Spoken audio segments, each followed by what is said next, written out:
To Washington now, and that shouting match between President Trump and Senator Bill Cassidy, who stood up to question the president on Iran as the president shot back, telling him to sit down.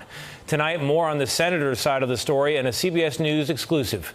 Senior White House and political correspondent Ed O'Keefe has details. Louisiana Republican Senator Bill Cassidy got into a shouting match with President Trump in a private meeting Wednesday, telling him the administration hasn't been honest with the American people about the war with Iran.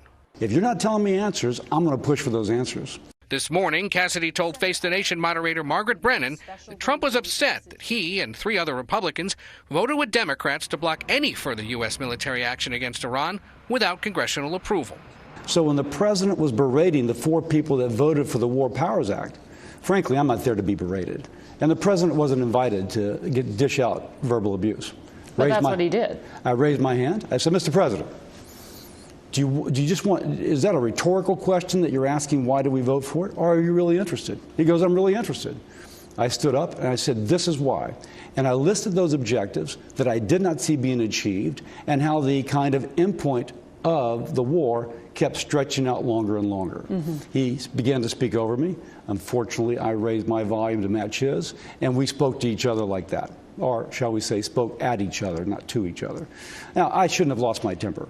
Nor should he. But, you know, my wife will tell you, every now and then my Irish temper gets the best of me. The schism frustrates other Republicans who were hoping to spend this week touting passage of a bipartisan bill to provide more affordable housing. I want to focus on the fact that we are making headway with getting our economy back on track. I want to focus on these things, not these unforced errors that we're having to deal with. And tonight, an update on the reflecting pool. A National Park Service official says in a new court filing, damage to the pool caused by a sharp knife occurred on June 9th, days after the work was completed, but earlier than initially thought. There is still no evidence of the president's claim someone left a 350-foot gash in the pool's coating. Tony? Ed, folks have noticed the gentleman sitting next to Secretary of State Marco Rubio at a recent high-level meeting in the UAE. What can you tell us?